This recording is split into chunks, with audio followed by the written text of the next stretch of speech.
Your Honors, Thomas Lubanga, he knew. La première condamnation de Thomas Lubanga, le chef d'une milice armée congolaise, par le tribunal pénal international, prouve que le TPI peut apporter justice et réparation aux victimes des génocides, des crimes contre l'humanité et des crimes de guerre. Mais qui sera le prochain accusé et quel défi le TPI se doit-il aujourd'hui de relever pour rendre justice dans d'autres affaires? Le procès Lubanga a été confronté à ses propres difficultés.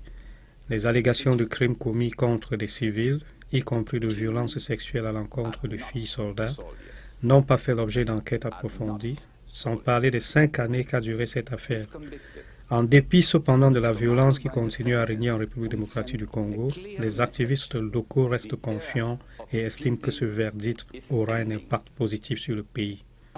Mais quand il y a un jugement, les victimes se retrouvent et les auteurs et d'autres présumés auteurs s'amendent. Il y a ceux qui pensent qu'après, lorsqu'il y a un jugement, il y a tout un sentiment de peur lorsqu'on sait qu'il y a encore activisme des groupes armés et il y a beaucoup de présumés auteurs qui pensent que la justice internationale n'est qu'une histoire et que ne peut jamais aboutir. Et pour le cas Lubanga, ça sera un premier exemple qui, nous osons croire, va appeler la conscience de tous les présumés auteurs qui continuent à commettre des crimes au Nord Kivu.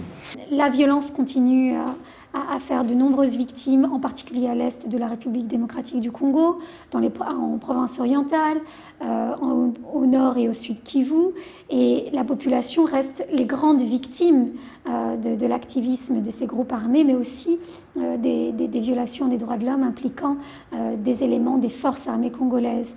Donc aujourd'hui, on aimerait que cette étape importante avec le verdict de l'affaire Lubanga soit combiné par des efforts de la part du côté du gouvernement congolais pour lutter contre l'impunité au sein de ses propres forces armées, mais aussi pour arrêter et poursuivre les auteurs de graves violations des droits de l'homme commis dans le passé, et notamment des crimes qui aujourd'hui ne relèvent pas de la compétence de la Cour pénale internationale.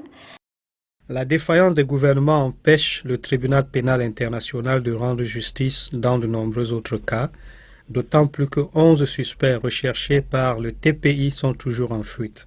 La campagne pour la justice internationale d'Amnesty s'efforce d'exercer une pression publique sur les gouvernements afin que ceux-ci coopèrent pleinement avec le TPI.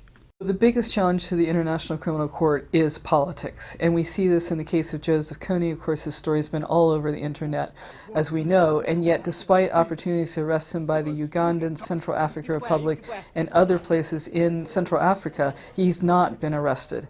We have, of course, the case of Bosco in the DRC. He negotiated with the DRC government, joined their military, and continues to commit abuses. And then, perhaps most shockingly, is President Bashir of Sudan, who's actually visited countries that have ratified the Rome Statute, and they failed to arrest him. At this point, the only cases being examined by the ICC are actually in Africa. This sends a bad message that justice is just against Africans, when in fact, Sri Lanka, Syria, Colombia, Afghanistan, Iraq, Georgia, all these could be cases before the International Criminal Court.